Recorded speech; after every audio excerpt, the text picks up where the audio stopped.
తనతో తనతో అన్నట్టు ఉండాలి బిగ్ బాస్ హౌస్లో మొత్తం. అలా ఉంటేనే సర్వేలు అవ్వగలరు, లేదని కష్టం.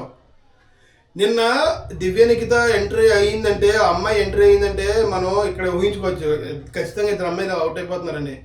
And double elimination, direct double elimination ఉండదు.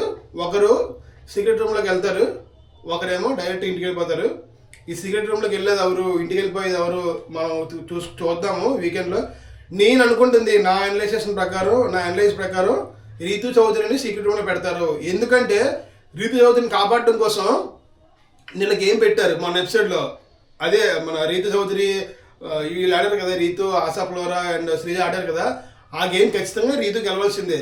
ఎందుకంటే ఇక్కడ పోటీదారులు ఎవరో ప్రియా రావాలి. యాక్చువల్గా ప్రియాకు కూడా బ్లాక్ విత్తనమే వచ్చింది, నల్ల విత్తనమే. కానీ ప్రియా ఎక్స్చేంజ్ చేసుకోవడం వల్ల, ప్రియా బ్లూ విత్తనం రావడం వల్ల ప్రియా తప్పుకుంది. బిగ్ బాస్ ఆడిన ఆట ఇది.